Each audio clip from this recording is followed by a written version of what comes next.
Hi friends, welcome to Creative DIY Purpose. For project number 1, I had some scraps left over from some of the weathered wood from our easy scrap wood projects.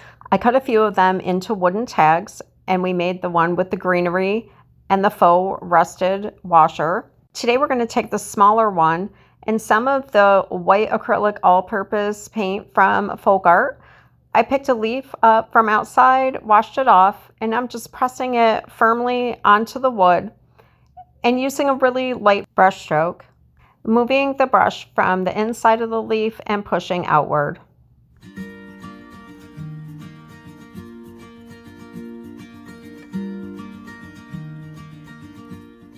After I remove the leaf, taking some more dry brush strokes and going around the edges to fill that in with the white paint.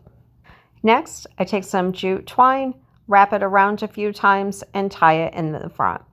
Next, we'll take a mini pine cone, apply some hot glue, and press that down firmly and hold it into place for a while to make sure that it adheres properly, and then complete the same process for a double acorn. One recommendation when you're working with acorns is to remove the nut part first from the top, clean all around it, and then apply glue and push it firmly into place, because as the acorns are drying, that nut part actually falls off and you don't want that to happen. I learned it the hard way, so I thought I'd pass that on to you guys. Next, I cut a piece of jute twine and make a tiny bow and hot glue that right onto the center of the acorns. I also recommend baking your pine cones prior to using them for crafting, and you can find out how to do that over on my blog. I'll link that below for you. If you'd like some more ideas on how you can use pine cones and natural elements to make home decor, stick with me and I will be sure to link this video at the end of this one for you. I decided that I didn't like the look of where I tied the jute twine and it was kind of hanging off the top. So I took a pair of scissors and couldn't get close enough underneath the pine cone. So I decided to take a X-Acto knife and I think it looks a lot cleaner. This was a super fun and easy project. You guys will have to let me know what you think about it below. In my next few upcoming videos, I'm going to have a lot of exciting news to share with you. And it starts this Tuesday. And I'll have some thrifted items to show you, and we're going to be upcycling a few of them for fall. And that'll be right here on this channel. And then also on Tuesday evening, I will have a new video over on the Canva design channel where we will be creating some more fall printables. Also being released Tuesday evening will be a new newsletter with updates and a free fall printable. If you haven't yet signed up for the newsletter, I will link that for you below in the description box. Project number 2, we're going to create 2 printed leaf pictures from these thrifted signs.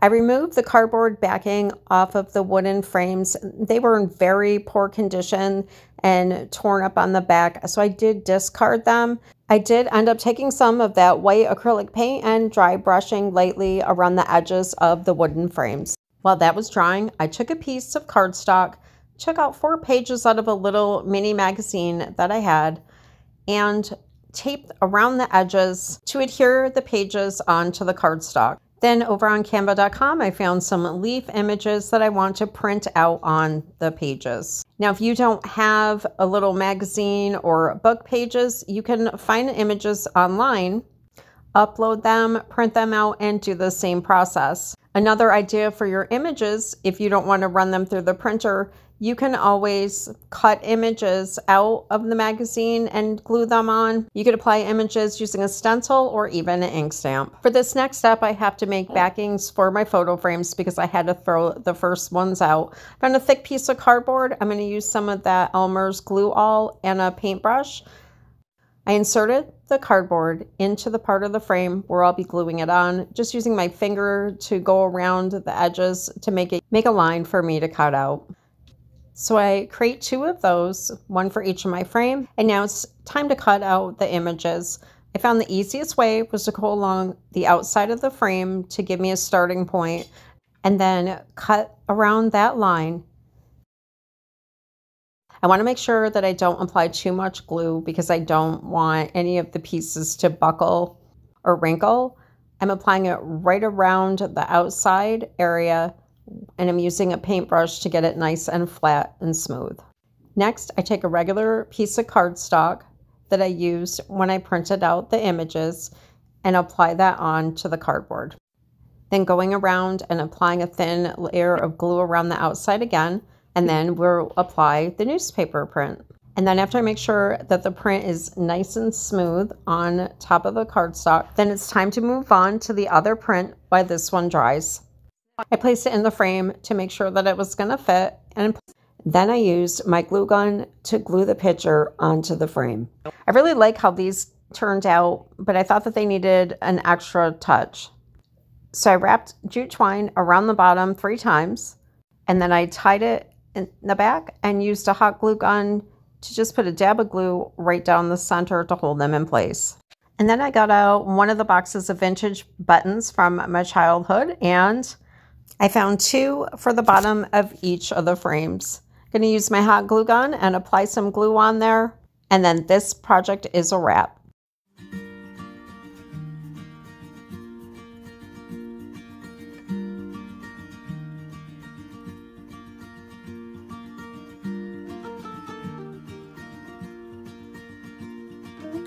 If you're looking for a quick and easy fall decor project, this one is for you. I printed this 6-piece banner out on cardstock, punched 2 holes up at the top, and added some string and hung it up. You can find this festive fall banner over on my blog, and it's located in the same post with all of the other printables. Or if you'd rather learn how to create your own, you can head over to my second channel, and I'll have both of those links for you below. For our next project, we're going to redo a little mini melt can. I picked this up at a thrift store for $2.99. I had some of this antique pewter hammered spray paint from a project from years ago, and I was surprised how well it worked, and I love that hammered look that it gives, and I thought it was perfect for a melt can. Took the melt can outside, used some 120 grit sandpaper, and went along the whole entire piece to try to get the shine off of it, but also give it an authentic antique look. I went over to Canva.com, found a farm image. I was originally going to put just a fall image on here and thought that I would do something that someone could use all year round. And for fall, you can just put in fall florals. So this was an image that I found over in the element section on Canva.com. I believe I just typed in either farm or farmland. Now, this is what the image would look like with a white backing. Nice, bright, and vivid. And this is the image, how it would look, gluing it on to the melt can. I did apply 1 coat of the triple Krylon spray sealer so that the colors wouldn't run. Sometimes in my inkjet printer, especially with reds, the ink will definitely run, and I don't want that. If you wanted a nice bright look with the white backing, you could always paint some white on to your item and then place your decal over it. But I want to go with an authentic aged look, so I'm going to put it on just like this. Going to apply it with a little bit of Mod Podge. Then when the whole piece is done, I will spray it with some matte sealer.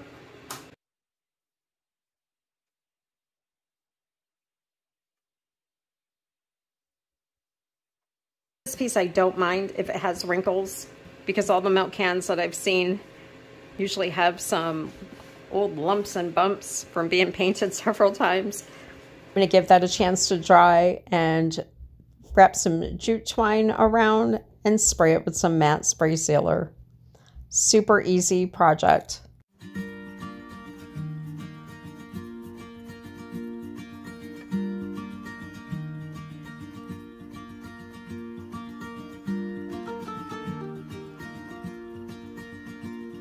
For project number 4, we're going to make an easy rustic sign. I had this piece from a project. I took my jigsaw, went around the outside edges and tried to do a little detail for interest. I want to make a trading post sign. Around this time of year when you travel down around the Adirondack Mountains, you'll see these rustic trading post signs hanging outside of a cabin or a cottage style building. And they're usually loaded with everything from local jams and jellies, and even sometimes some vintage finds and flea market treasures. And there goes my A. The A refuses to stick on that board. I've tried everything. It's my only stamp that just refuses to stick.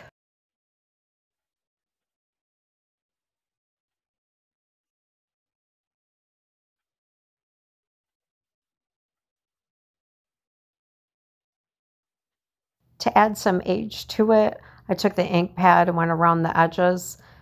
Then I drilled 2 holes up at the top and added some twine.